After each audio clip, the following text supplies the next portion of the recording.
კომპანია ნოვა გაფართოებას ფრენჩაიზის მოდელით გააგრძელებს, როგორც სამშენებლო და სარემონტო მასალების კომპანიაში. განმარტავენ ამ ტიპის ახალი ფილიალი ზესტაფონში 2026 წლის დასაწყისში გაიხსნება.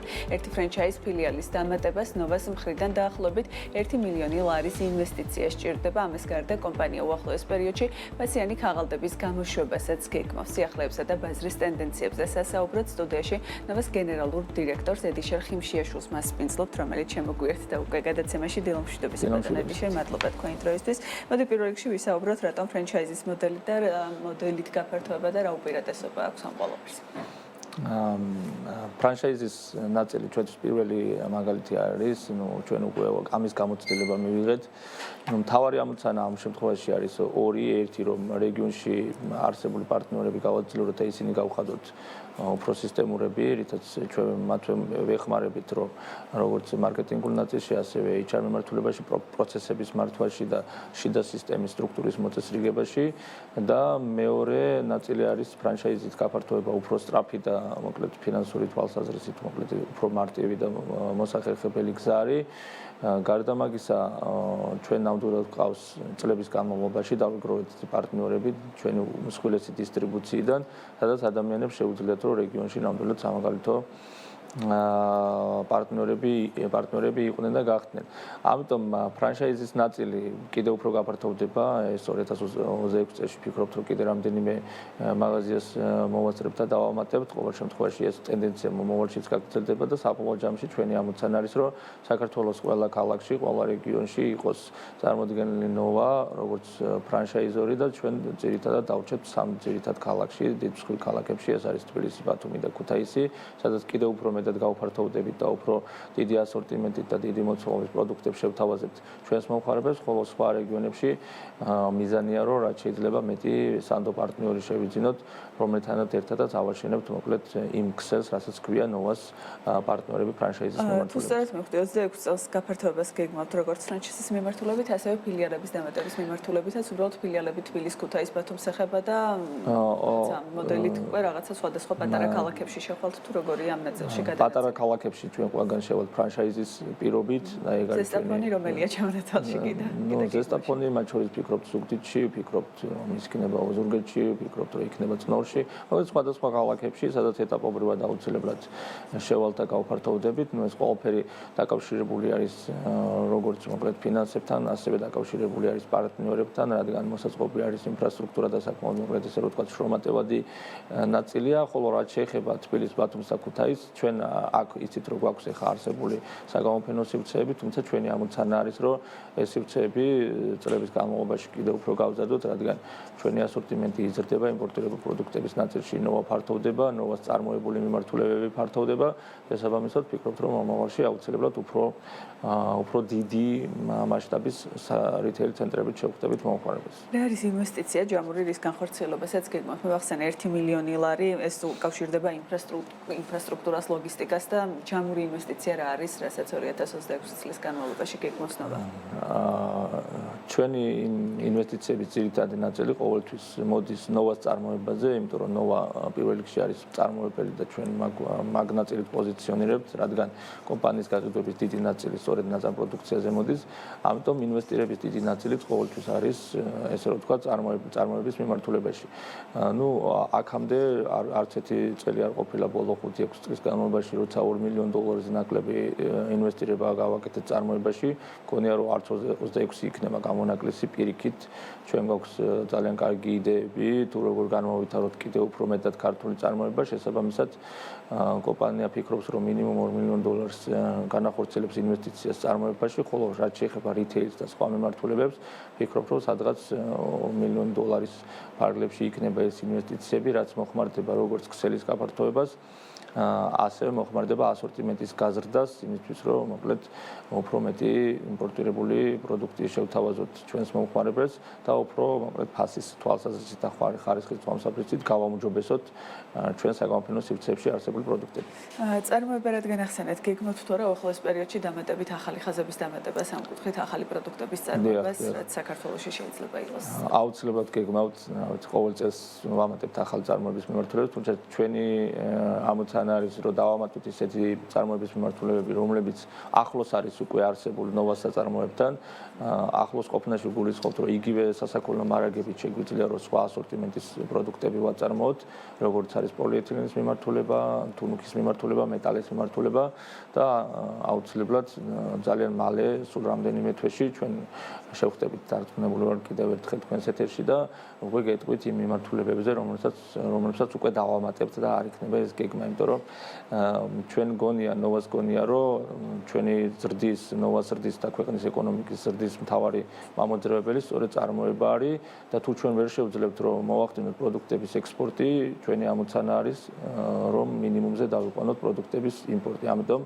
ნოვა ყოველწლიურად საკმაოდ დიდ ინვესტირებებს აკეთებს წარმოებაში და მომავალში შეიცვალა ნოვამ რაღაცნაირი გარდამტეხი როლი შეასრულა შეიძლება ითქვას ამ სექტორში წარმოების ნაწილში. რა შეიცვალა ბოლო წლების განმავლობაში იმპორტირებულ პროდუქტთან მიმართებით, სად უწევთ კონკურენციას, მთავარ კონკურენციას და სად არის გეგმები, რომ უფრო მეტად შეამციროთ იმპორტირებული მასალა და ადგილობრივი წარმოება შესთავაზოთ ქართულ მომხმარებლებს.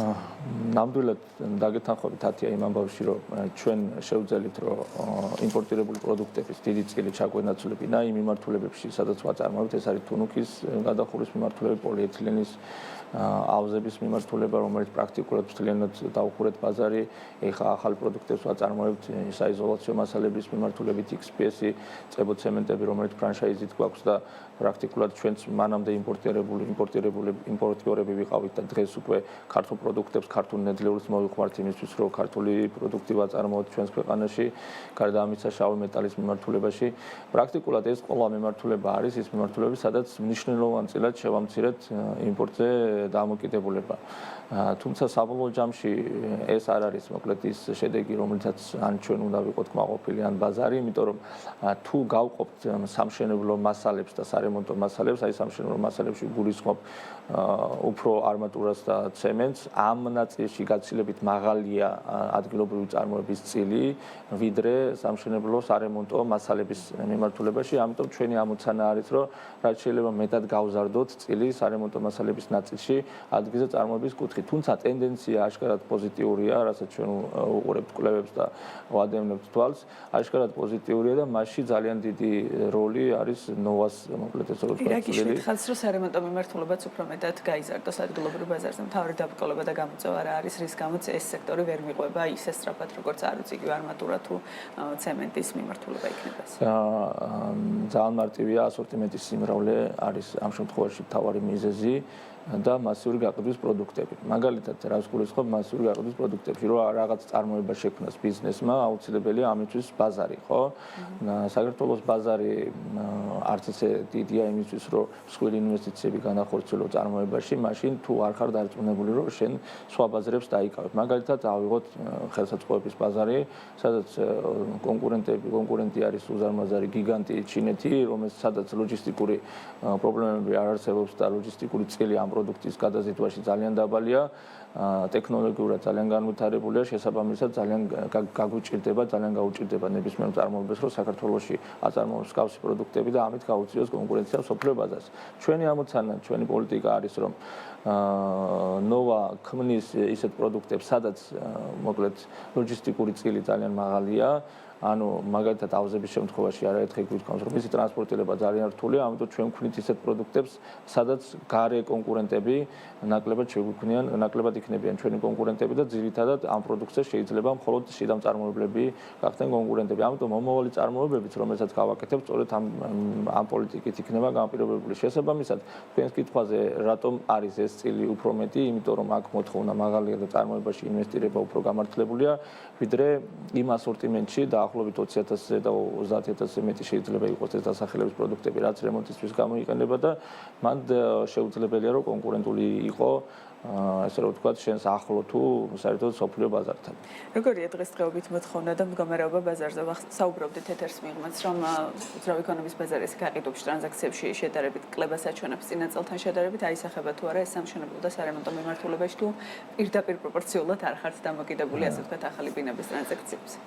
მოდი ჯერ ვნახოთ სტატისტიკა, გაყიდვები აშკარად შემცირებულია, თუმცა თუ ავიღებთ სტატისტიკას გაცემული ნებართვების მიხედვით და მომავალი სამშენებლო მოკლედ მოედნების მიხედვით, რაც უნდა აშენდეს, ალბათ გაცემული ნებართვები მოკლედ ისტორიულზე ყველაზე მაღალია, რაც მომავალში უნდა აშენდეს. გარდა მაგისა, ნოვა არის კომპანია. რისკებსაც აჩენს ბაზარზე, თუმცა ფაქტია, რომ წინაწელთან შედარებით რეკორდული იყო, კიდევ მზარდია მიმდინარე. კი ბატონო, თუმცა მე მგონი, რომ ჯერჯერობით არ არის ბაზარი მაგ ზღვარზე მისული, რომ მოკლედ ეს რისკის პიკი არ მგონია, რომ არის. რაც შეეხება მოკლედ იმას, რომ ნოვა რამდენად მიყვება ამ ტენდენციას და რამდენად არის დამოკიდებული, ნოვას პროდუქტები უფრო მეტად არის განახლებაზე, ანუ რემონტზე ორიენტირებული პროდუქტები. შესაბამისად, ქვეყანაში რაც უფრო იზრდება ინფრასტრუქტურა, მით უმეტეს საცხოვრებელი ინფრასტრუქტურა, მით მეტად მოკლედ სტაბილური ხდება ჩვენი ბაზარი და თქვენ იცით, რომ ბოლო წლების განმავლობაში, განსაკუთრებით პანდემიის შემდგომ, ტემპი სამშენებლო მიმართულებით ძალიან მაღალია და რაღაც პერიოდის შემდეგ ადამიანებს, ოჯახებს სჭირდებათ მოკლედ ამ საცხოვრებელი სახლების განახლება, რემონტი. შესაბამისად, რაც მეტი ინფრასტრუქტურა იქნება, პირიქით ეს ჩვენი ბაზრის სტაბილურობას განაპირობებს და ის, რომ რაღაც პერიოდში შეიძლება რომ ეს ტემპი ისეთი მაღალი არ იყოს, მე არ ვფიქრობ, რომ ეს განსაკუთრებულად აისახება ჩვენს მიმართულებაზე, მაშინ როცა ეს შეიძლება განსაკუთრებით აისახოს იგივე არმატურის მიმართულებაზე და ცემენტის მიმართულებაზე. ფასები როგორია მიმდინარე პერიოდისთვის და გაძვირება ხომ არ არის მოსალოდნელი, რაც მოსახლეობისთვის ალბათ განსაკუთრებით საინტერესო და საყურადღებო. თუ შევადარებ მიმდინარე პერიოდს წინა პერიოდთან, ფასები გაცილებით დაბალია, აქ არ არის საუბარი 1 და 2%-იან სხვაობებზე, მეტალის მიმართულებაში წელს გაცილებით დაბალია ფასები, რაც განპირობებულია მსოფლიო ბაზარზე სტაბილური დაბალი ფასების ტენდენციით. არც საკონტინენტო გადაზიდვების მიმართულებით და არც მეტალის მიმართულებით ზრდები არ არის მოსალოდნელი პირიქით ამ მომენტისთვის და ბოლო 1 წელია ძალიან სტაბილურია ეს ნიშნული. ამიტომ მოკლედ შეგვიძლია ვთქვათ, რომ ამ მიმართულებით რაიმე ისეთ მნიშვნელოვან ცვლილებებს არ ველოდებით. და ბოლოსკენ მევახსენე შესავალ სიტყვაში ფასიანი ქაღალდების გამოშვებას გეგმავს კომპანია. რას ემსახურება უფრო დამატებითი კაპიტალის მოზიდვა გაფართოებისთვის თუ რას უკავშირდება გეგმები და როდესთვის ველოდოთ ამ ტიპის სიახლეებს თქვენ? რაც შეეხება ფასიან ქაღალდებს, ეს არის ალბათ ლოგიკური გაგრძელება ნოვას ისტორიის და დღესდღეობის საქართველოში ფასიან ქაღალდების ორი მიმართულებით ხდება გამოშვება, ეს არის მულტისავალუტო, ანუ როგორც ლარში, ასევე დოლარში და ამ შემთხვევაში ჩვენ ვაპირებთ, რომ გამოვუშვათ ლარში დაახლოებით 50-დან 60 მილიონამდე, რომლის მთავარი მიზანი იქნება ბანკებში არსებული წესხების რეფინანსირება. მომხმარებლისთვის სწორად რომ განმარტოთ თუ რა არის ფასიანი ქაღალდების მთავარი ამოცანა და რატომ იღებს კომპანია მაგალითად მსგავს გადაწყვეტილებას რომ წავიდეს ამ გზით. აქ არის რა თქმა უნდა გაიაფება ამ პროდუქტის, რომელიც სასესხო პროდუქტის და ეს მნიშვნელოვნად აუმჯობესებს კომპანიის მდგომარეობას. შესაბამისად, ფასიანი ქაღალდი ანაცვლებს კომპანიის სესხებს, რომელიც სხვადასხვა ბანკებისგან აქვს აღებული და ეხმარება იმაში, რომ შექმნას ალტერნატიული დაფინანსების წყარო სესხისგან განსხვავებით. მომავალში ჩვენ ვფიქრობთ, რომ აუცილებლად განვათავსებთ დოლარშიც ფასიან ქაღალდებს და 2026 წლიდან გეგმავთ. ვფიქრობთ, რომ ეს 26 წელში ან მაქსიმუმ 27 წელში უნდა გავაკეთოთ. და ნოვას ფასიანი ქაღალდების შეძენა ამ შემთხვევაში შეიძლება როგორც იურიდიულ პირებს, ასევე ფიზიკურ პირებს, რაც ვფიქრობ, რომ ძალიან მნიშვნელოვანი ნაბიჯი იქნება ჩვენი ბაზრისთვის. წარმატებები ბატონედი, მადლობა თქვენი დროისთვის და ველოდებით დამატებით სიახლეებს კომპანიისგან. ედიშერ ხიმშიაშვილი, ნოვას გენერალური დირექტორი, პასუხობდა საქმიანი დილის კითხვებს.